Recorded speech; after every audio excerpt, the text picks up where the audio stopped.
Hello, and welcome to Politics in a Movie with your hosts, Doug and Mike. I'm Doug. And I'm Mike. And this week's episode, the 1968 election and the Blues Brothers. Now, as always, we want to give a big thank you to our behind-the-scenes technician, Frenchie. Or as he likes to say, Mike, merci beaucoup. So let's see what we have today, Mike. In today's episode, we're going to revisit one of our favorite segments, user comments. Great. And so let's see. Let's ask Frenchie. He's compiled some for us. Okay, from I Love Fortnite. Mike's research on smoking was in-depth and engrossing. No pun intended. Well, good. They like your research, Mike. Yeah. People were paying attention. Next one here is from Shay. They say, this guy Mike seems to have quite some knowledge on politics. Well, that's true. You do, Mike. You are very knowledgeable about politics. Oh, thank you, Shay. Yeah, look at that. Everyone, so far, Frenchie likes the ones where people are complimenting you, Mike. One more quick one here. From T Flick. Please do an episode about caucuses and the movie Election. I agree. Caucuses and primaries are kind of confusing. And I have seen the movie Election. I assume they're talking about the Reese Witherspoon movie, and that was pretty good. And it's not a bad idea. Yeah. Well, so thank you for the suggestion. We always welcome suggestions, and sometimes we like to pick films that aren't necessarily a direct correlation, but we appreciate the suggestions. All right, well, Mike, I'm eager to hear your take on the 1968 election. Sure. 1968, crazy year, so much going on in the country. There was the Vietnam War, there was protests about the Vietnam War, there were assassinations, Martin Luther King and Robert F. Kennedy. It was just a very volatile year in politics and really in the country in general. So the 1968 election, as you might recall, Lyndon Baines Johnson was our president. He became president in 1963 with the assassination of John F. Kennedy, and he won in 1964. And in 1968, he was running for the first time for re-election. I believe they called that guy LBJ. LBJ, yes. Oh. And I think, when they do retrospectives of LBJ, I think one of the most used clips that you'll see is his announcing that he's not running for the 1968 election. Oh. And he says, I shall not seek and I will not accept the nomination of my party in the Democratic primary. You often see that. He did that in an address to the nation, as presidents do from the Oval Office. I shall not seek and I will not accept the nomination of my party for another term as your president. Announcing that he wasn't running for election. And it was a shock. I think a lot of people were shocked because it seemed to be a acknowledgement of defeat so early, before he's even run. But really what had happened was sentiment was low in the country because of the Vietnam War. Young people were getting involved and protesting, and another couple of candidates had entered the race to run against this now sitting president, which is unusual, as you know. Right. And so the first, I don't know if he was the first, but in November of 1967, Eugene McCarthy, senator from Minnesota, announced that he was running. And he was seen as the anti-war candidate, appeared to be very well supported by the young people who were out protesting. And I think that he jumped in when, these organizers, their preferred candidate would have been Bobby Kennedy. But Kennedy didn't want to run at the time in November of 1967. He was a supporter of Johnson. He was a senator from New York at the time. He had been attorney general under Johnson and under, of course, his brother, John F. Kennedy.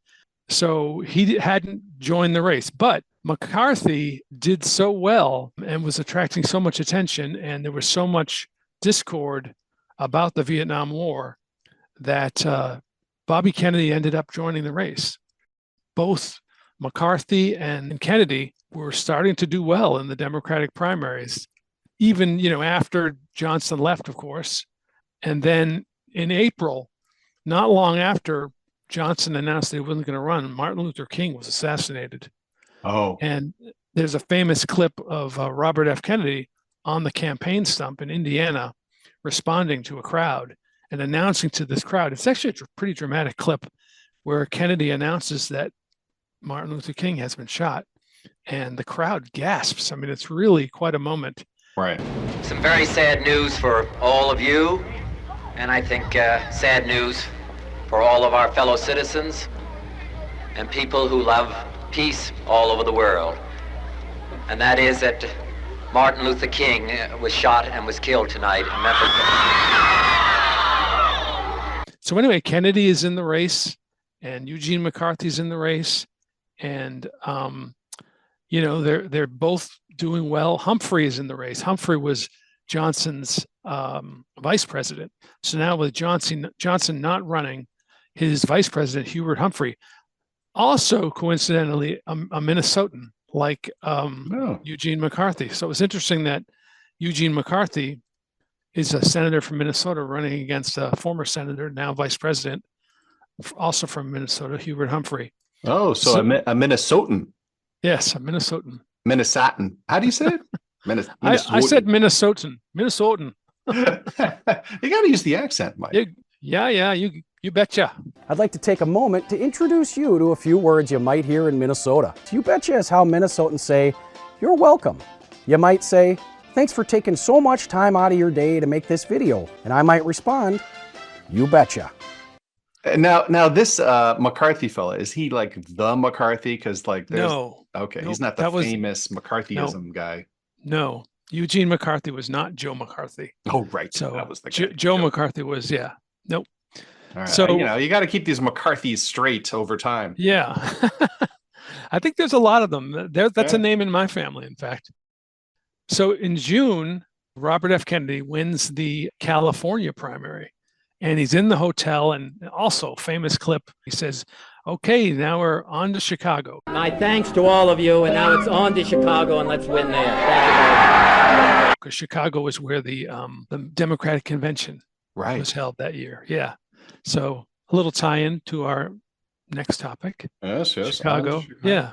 And who said that? RFK. RFK. And But how moments- how did he sound when he said that? If you had to do Oh, this? he sounded euphoric. He was ready and he was excited, and the crowd screams. They're happy Yeah. because he's now in the race, and look, we're going to bring the Kennedy, Camelot back to the White House.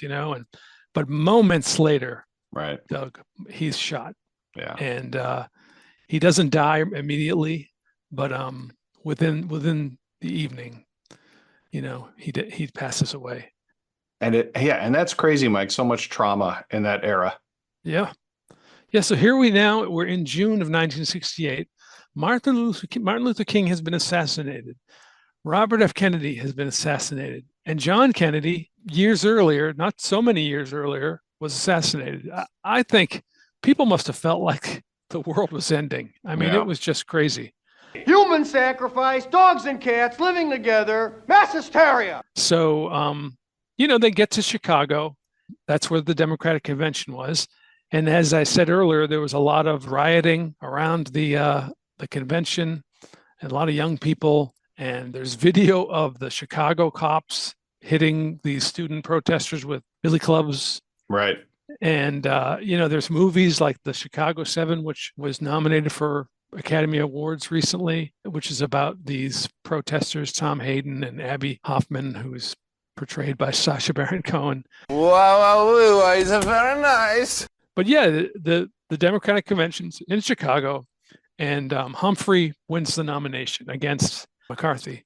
Right. And Humphrey wins and chooses as his running mate Ed Muskie of Maine, Oh.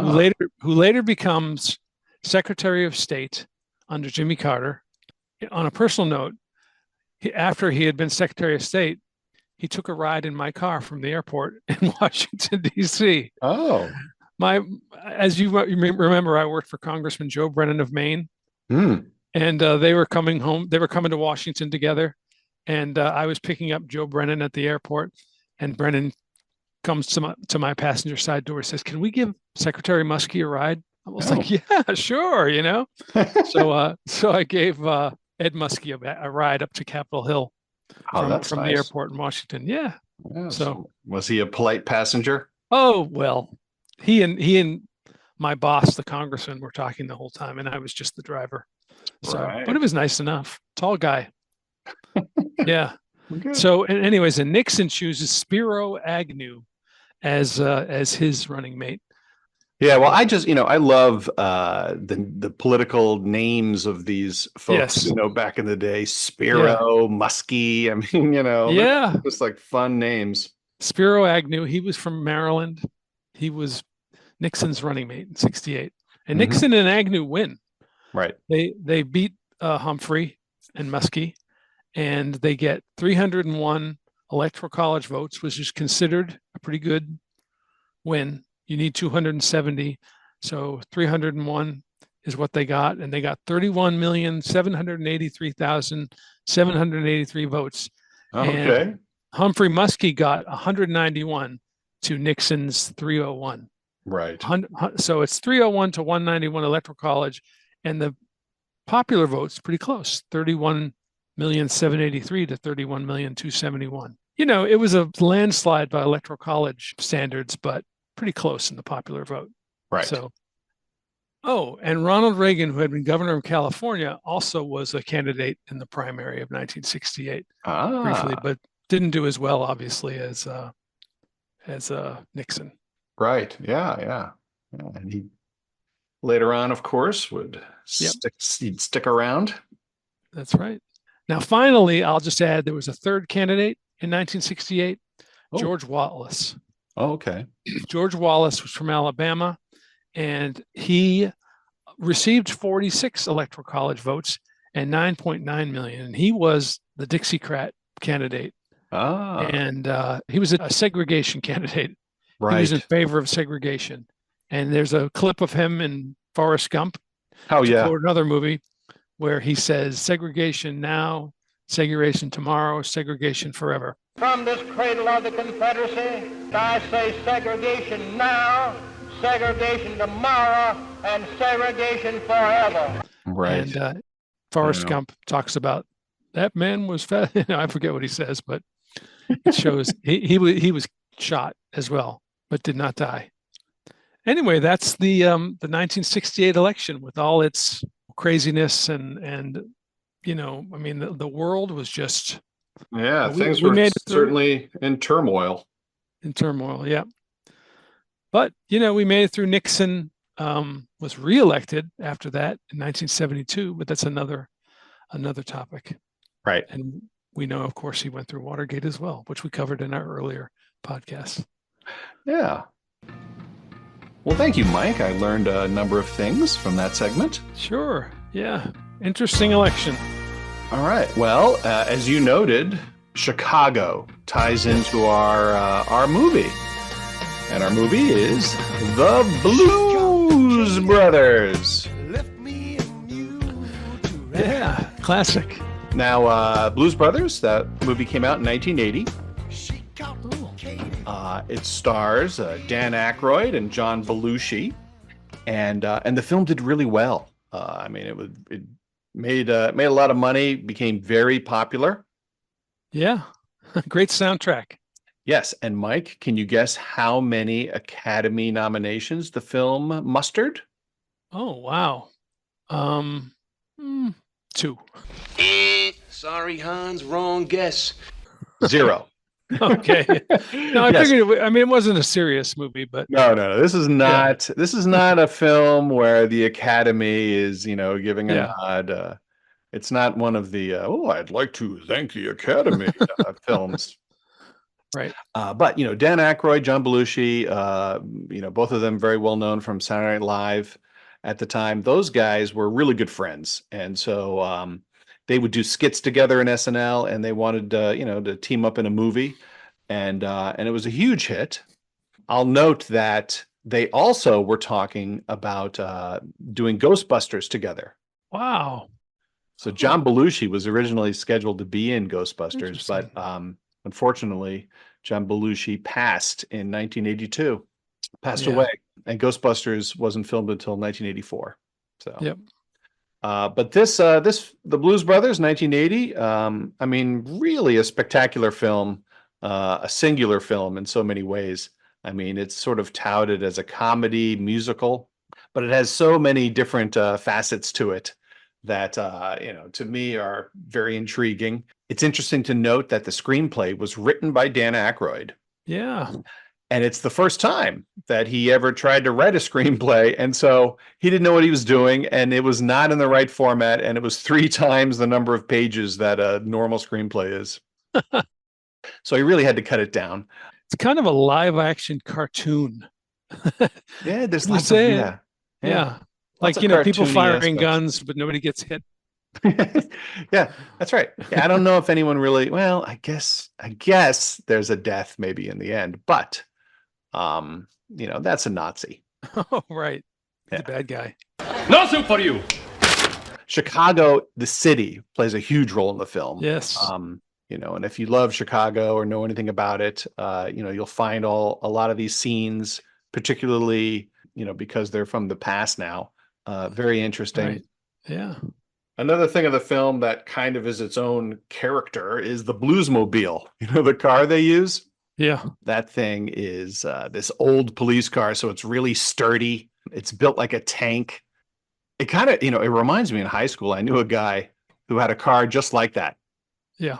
Like it was solid steel. And whenever he was a crazy driver, and whenever he would bang into things, like I remember once I was in the car with him and he skidded out and slid into a stop sign, and his car was such a freaking tank, it just sheared the stop sign right off, and there was no damage to his car. Sounds like a scene from the movie. Yeah, and that's exactly what that damn Bluesmobile is like. And they have all these crazy scenes in the film, like that. They're getting chased in the Bluesmobile, and they crash through the wall of a mall and drive through the shopping mall, destroying everything. And it's a great scene. And that shopping mall is a real mall. It had been closed a year prior. And that's a great scene where they're crashing through the mall, knocking over kiosks, crashing through different stores. And Dan Aykroyd and John Belushi are just calm behind the wheel, and they would say things like, "Oh, they got a Pier 1 here." Baby clothes. This place has got everything. Classic scene, and then they have a tiny apartment, in Chicago where, because parking is so hard to find, they've got this tiny space where once they park the car, they got to climb out the windows because the doors can't open. And Mike, that reminded me of when I had a car out of college, and I had to have a really tight spot, and I had to do the same thing. So lots of things in this movie rang true to me, Mike. Yeah.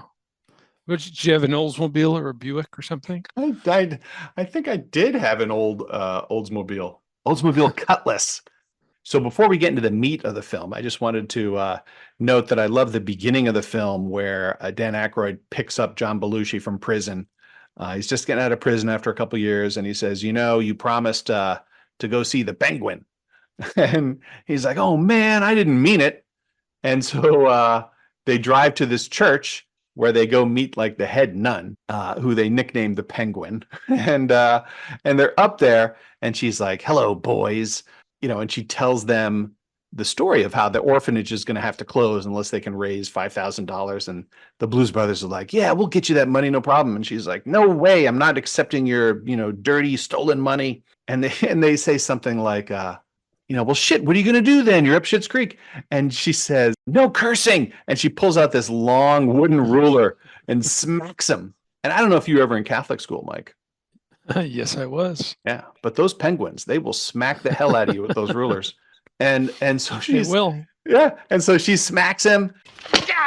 And then Dan Aykroyd says, "What the hell?" And so she smacks him for cursing. And he curses again because now it hurts. And so she smacks the other one, and they're all cursing, and she's just going between the two of them, smacking them in the face with this wooden ruler, and then it breaks, and then she goes to her desk and picks up a longer steel ruler And she's just like, going at them like a samurai, whack, whack, whack, and knocks them down the staircase. Jesus Christ! Anyway, classic scene, Mike. Classic non-violence. As you noted, the music in the film, really makes it fabulous. It does. And the cast that they picked, were real musicians. Well, first of all, they're real musicians that, the Blues Brothers have to get together to form the band again so they can raise the $5,000, right? Yep. But then there's also all kinds of cameos from, folks like James Brown, Cab Calloway,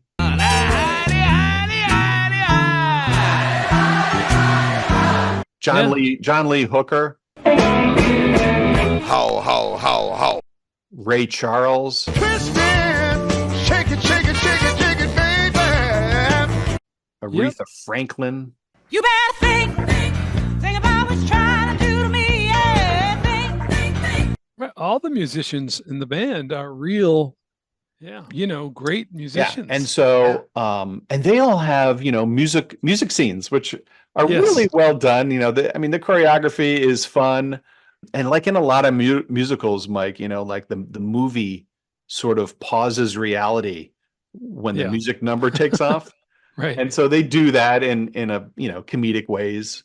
I love how James Brown, he's a preacher and he's like doing flips down the center aisle of the church as he's singing. Yeah. Well, that church scene, that's the first big music number and it's awesome. They're getting into it and it's a gospel church. Yeah. So they're singing gospel music and they're dancing backflips. There's a gospel choir singing behind him. Yeah. And Mike, that reminds me of a time I was in New Orleans, Nolens, as they say, for the jazz festival one year. Yeah. And it's a huge thing, Nolens Jazz Festival. If people haven't checked that thing out and they're interested in music, that is a place to go. But and they have different kind of tents at the Jazz Fest for different kinds of styles of music. And one of the tents, which is a hugely popular one, is the gospel tent. And I remember I went to that tent and it was like that scene out of this movie where they're just like shaking their hands in the air and singing gospel music and just, it's just fabulous.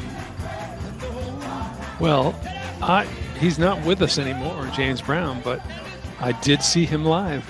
Oh, me too. Did you? Okay. Oh, yeah. Way back in the day. Yeah. Yeah, and I'm glad to have had that moment. Yeah. And so out of the church scene, they had an epiphany. And so now this is a very famous line from the film. Now they're on a mission from God. We're on a mission from God. And Dan Aykroyd says that line a bunch of times, like, they'll be approaching people, explaining what they have to do. And the people would say things like, "You're crazy." And then he would say, "We're on a mission from God." Another great scene is in downtown Chicago. They've got like Ray's Music Exchange. Yep. Where they show to get instruments. And there's, Ray Charles. They have a great scene where they doubt the ability of this one piano keyboard. And Ray Charles says, "Oh, let me show you how it works." And, just breaks out, jams on the thing. And there's a big musical number. And it goes into the street and there's, hundreds of people dancing. And apparently they're all just random folks that they pulled together because the director didn't want professional choreographers. Oh. And so that's a fun scene. There's this like a mixture of all kinds of people of different ages. There's kids like doing little dances, and it's fun. It's always funny when Belushi and Aykroyd are dancing in those black suits because they're so serious, yet here they are, shaking their tail feather to Ray Charles, Yeah. Twist it, shake it, baby. Yeah, then there's a scene somewhere in the middle of the movie where they have the band together. They don't have any gigs lined up, but they lie to the band and say, "Yeah, we got a gig tonight." And they just drive around aimlessly until they stumble across Bob's Country Bunker, where they say, yeah, this is what we're playing. And they go in and just, scan their way in there and say, we're the band. And they get up there. And of course, they're rhythm and blues, and they're in a country Western club, and they've got to sort of figure out what they have to play to keep everyone happy. They find that the crowd loves to hear the song Rawhide. Which is a pretty easy song to sing, Mike, if you're ever doing karaoke. I actually was doing karaoke with some friends, and I have this one friend who would, every time we'd go, he'd refuse to sing. He's like, no, I can't do it. I can't do it. Finally, I got him to sing a song, Mike, and he agreed to sing Rawhide. So he's up there and he's totally nervous. And I remember to this day, he's just like, rolling, rolling, rolling, rawhide. I like that scene because it's Aykroyd did the singing for that. Yes. He's singing like, round him up. And John Belushi seems almost like uninterested. He's like, lead him out, round him up, get him up, like, yeah. Hit 'em up. Move 'em on. Hit 'em up. Cut 'em out. Ride 'em in. Cut 'em out.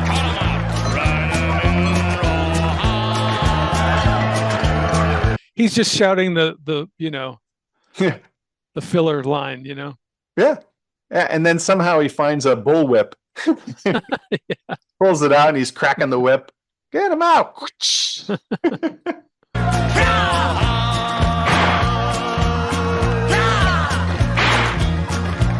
But I love earlier, before they get to that scene, when they're rounding up the band and they need to get this guy, Matt Guitar Murphy, who's working as a fry cook at his wife's restaurant. Yes. And yeah, I love that scene. And because it's Aretha. Yeah. And Aretha is wearing like a greasy, waitress outfit. Mm-hmm. And she just, hits the notes. Because she's Aretha Franklin, Yeah. And she sings Think. Yeah. And I don't even know. I'll bet, I don't know, but I'll bet those waitresses who were singing like the back, she'd go, you better think. And they'd go, think. And like, I was thinking, I'll bet those are her real backup singers. I don't know.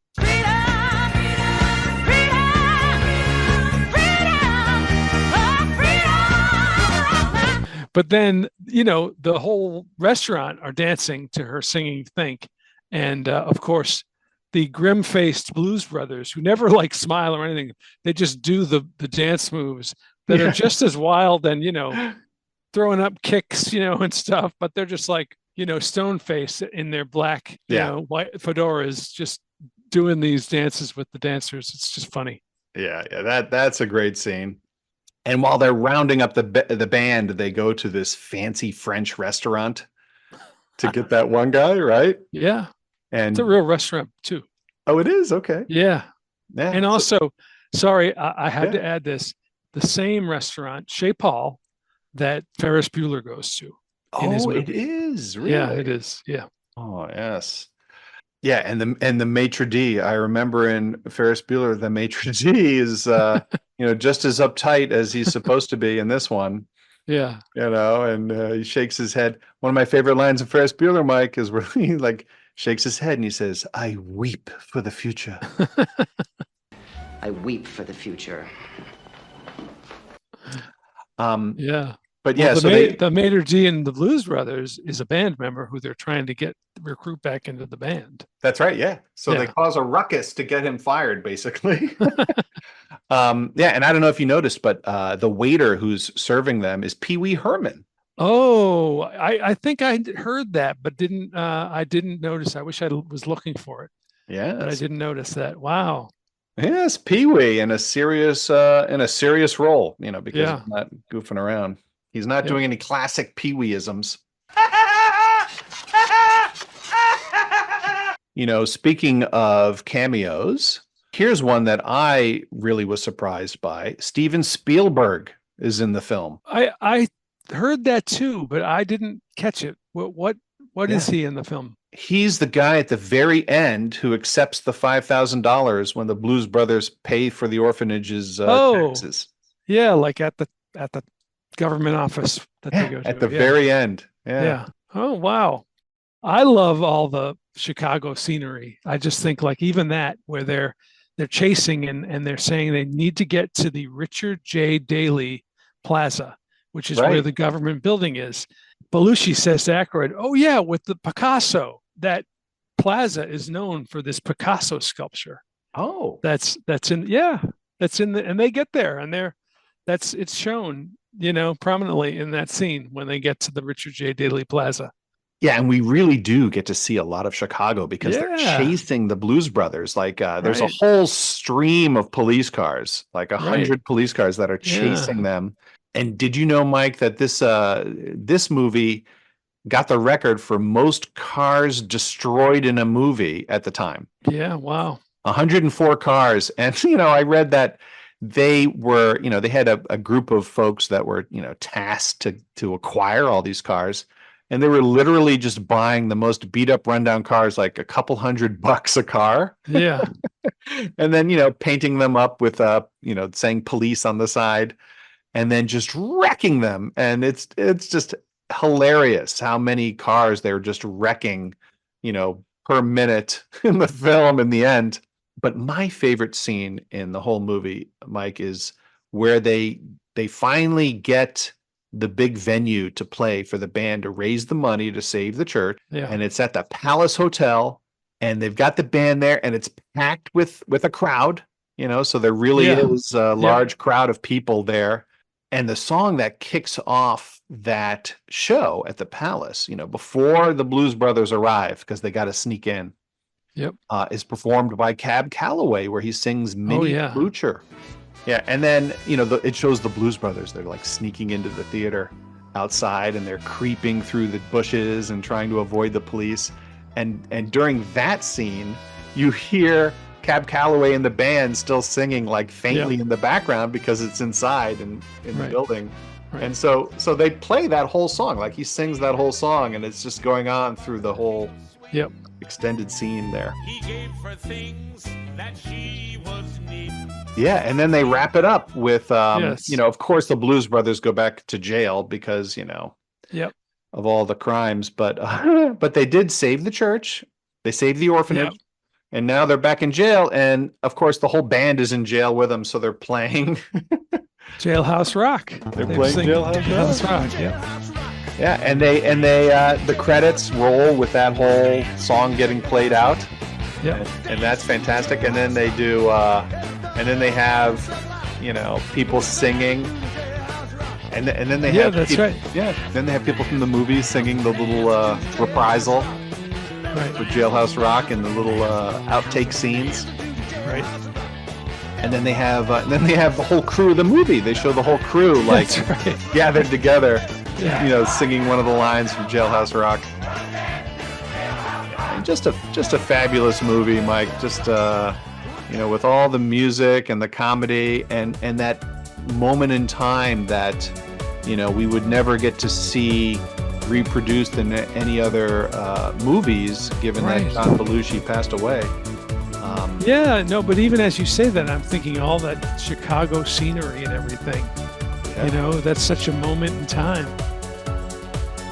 All right, Mike. Well, I think we've completed our little mission from Gad. Yeah. And so, for all of us here at Politics in a Movie, thank you for listening. And you can check out our website at politicsandamovie.com. Thank you, Mike. Thanks, Doug. Thanks, Frenchie. Thank you, everybody. Who wants an orange whip? Orange whip? Orange whip? 3 orange whips.